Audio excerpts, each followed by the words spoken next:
Desculpe-nos o transtorno, estamos em reforma trabalhista. Então fica ligado com esse cenário super chique e especial que eu vou te contar tudo.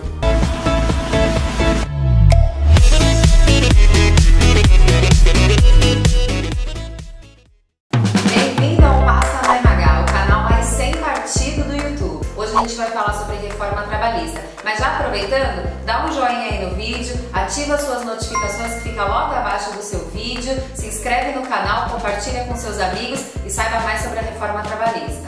Dia 13 de julho foi sancionada a reforma trabalhista pelo presidente Michel Temer.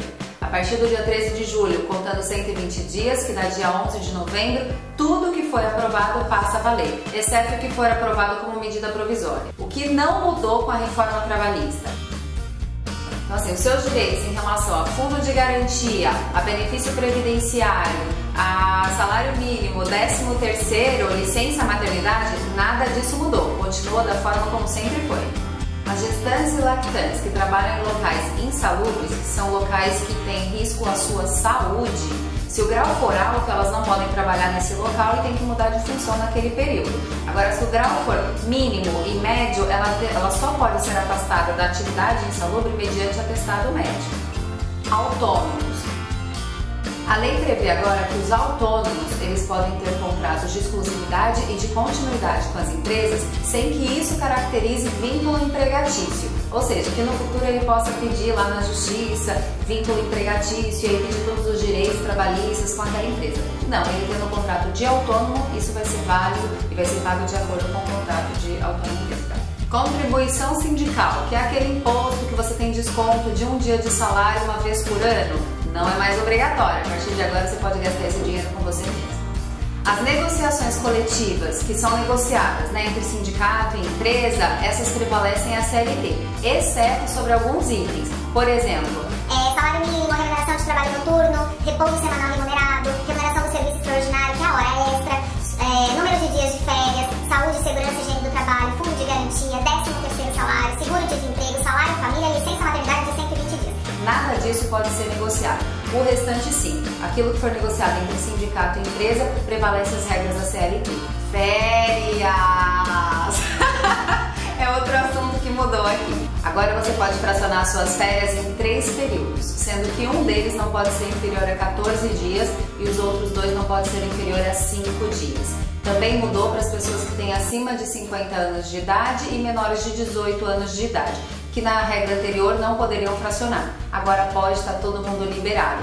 Se você quiser saber mais sobre férias, clica no card aqui em cima ou na descrição do vídeo. Lá você vai saber tudo sobre como calcular quanto você vai receber, quando você deve receber de férias. Agora a gente vai falar sobre um assunto que é super importante e que tiveram algumas alterações com a reforma trabalhista, que é a jornada. Não é a jornada das estrelas, né? O que mudou? Banco de horas. Então antes o sindicato ele previa lá na convenção que você poderia fazer o banco de horas e teria que compensar aquelas horas extraordinárias no período de até X dias. Agora você pode continuar fazendo esse banco de horas, mas você tem um período máximo de 180 dias para compensar. Inclusive você também pode fazer um acordo individual, não mais aquele só que a empresa. Então eu, Marcela, posso fazer um acordo com a empresa e determinar o meu período de compensação de horas. Isso agora é possível também.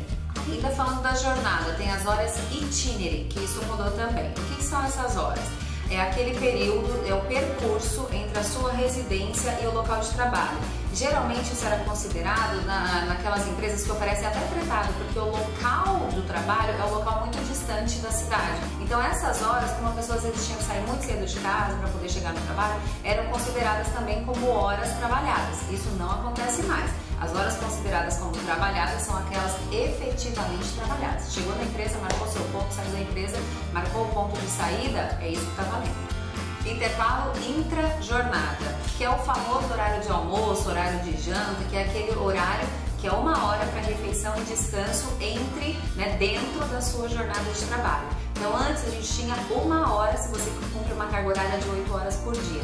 Você tinha 1 hora para intervalo de descanso e refeição. Agora isso pode ser negociado, um mínimo de 30 minutos. Esse é o máximo permitido, mínimo 30 minutos de descanso, que aí você pode negociar esses outros 30 para sair mais cedo, alguma outra negociação. Sabe aquele horário que você ficava na empresa às vezes para estudar para o seu curso de inglês ou estudar para uma prova na faculdade? Aquele horário que você ficava a mais na empresa? Então, e que às vezes isso era até pago como hora extraordinária? Agora isso não acontece mais. Todas essas horas que você ficar nas dependências da empresa para uso particular não será considerado como natureza salarial. Trabalho intermitente, que é aquele contrato de prestação de serviço que você já determina a quantidade de horas, ou de dias, ou de meses que você vai prestar o serviço para aquele empregador. Isso só não se aplica aos aeronautas. O restante das categorias profissionais é super aplicado. Home office ou teletrabalho. Agora é possível, está previsto na convenção, então com a reforma trabalhista, que é permitido trabalhar de casa, desde que isso esteja no seu contrato individual de trabalho e nesse contrato estejam estabelecidos as condições de trabalho, então o que você tem que seguir, pensando na parte ergonômica, de saúde, de higiene de trabalho, para você conseguir garantir uma qualidade, né, no seu trabalho. Também está previsto a quantidade de horas que você vai trabalhar, apesar de que esse profissional não está subordinado à marcação de jornada, ele entra mais ou menos naquele artigo 62 da CLT que fala do cargo de confiança e serviços externos. Uma outra coisa que as pessoas estão perguntando: a empresa tem que pagar os meus gastos pessoais com internet, com luz, com água, com telefone? Tudo isso é sim, agora está previsto, mas não é pagar toda a conta da sua casa. São as contas que estão previamente determinadas no seu contrato de trabalho. Equiparação salarial. O que muda na equiparação salarial? Apenas aqueles empregados com pelo menos 4 anos na função é que pode pedir equiparação salarial. Sabe assim, meu colega faz a mesma coisa que eu e eu quero ganhar a mesma coisa que ele. Isso chama equiparação salarial. Aí eu entro na justiça pedindo para que o meu salário seja equiparado, ou mesmo que eu já tenha saído da empresa e peço a equiparação salarial até para poder ter retroativo da minha rescisão. Por exemplo, isso acontecia com muita frequência, principalmente em pessoal de chão de fábrica. Agora tem algumas regrinhas, tem que estar no mínimo 4 anos naquela função. E uma coisa que a empresa pode fazer também para evitar esse excesso de pedidos, né, para equiparação salarial é ela ter um plano de cargos e salários pré-estabelecido na empresa para que ela consiga comprovar as faixas salariais. Rescisão de contrato de trabalho. Último tema de hoje, que é super importante e as pessoas têm bastante dúvidas. Então, o que é bem importante para falar da rescisão do contrato de trabalho? A possibilidade da rescisão contratual por mútuo acordo, prevendo ainda o pagamento de aviso prévio e da multa do fundo de garantia, porém que nesse caso os percentuais podem ser reduzidos por ser um acordo. Aviso prévio trabalhado. Antes a empresa ela tinha um período mínimo para pagar a rescisão do colaborador, quando ele cumpria o aviso. Agora isso vai mudar, isso pode se estender um pouquinho.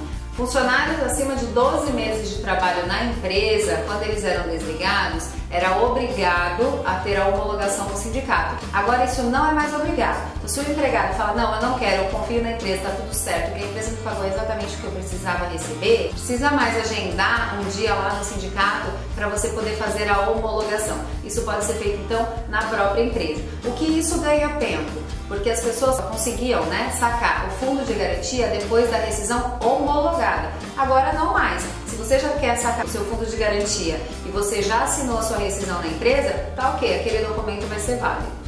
Dispensa coletiva. O que é isso? Sabe quando uma empresa está passando por dificuldades e precisa desligar uma grande quantidade de funcionários? Então, isso chama dispensa coletiva. Nesse caso, a partir de agora com a reforma trabalhista, a empresa não precisa mais informar o sindicato de que ela vai tomar essa ação.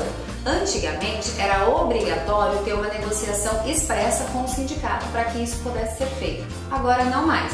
Mas Carla, qual a sua opinião? É isso que as pessoas sempre me perguntam. Você achou que isso foi bom, que os empregados eles vão ser prejudicados? A minha opinião é o seguinte, é importante revisar. Uma vez que a CLT é de 1940 e tantos, isso mudou muito de lá para cá. A gente teve a tecnologia, novos recursos, novos profissionais mais qualificados. Então, pensando na parte trabalhista, isso também precisava ser revisado e flexibilizado. Portanto, na minha opinião, a reforma trabalhista teve muitos pontos positivos com as mudanças. Por exemplo, flexibilização de férias.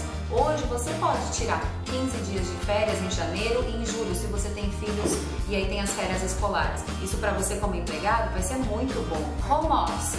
Esse assunto é mais do que imprescindível de entrar na reforma. As pessoas hoje em dia já trabalham de casa. Agora a gente só vai ter isso regulamentado e isso é muito importante e vai ajudar muita gente. Se você tem alguma dúvida, passa na RH.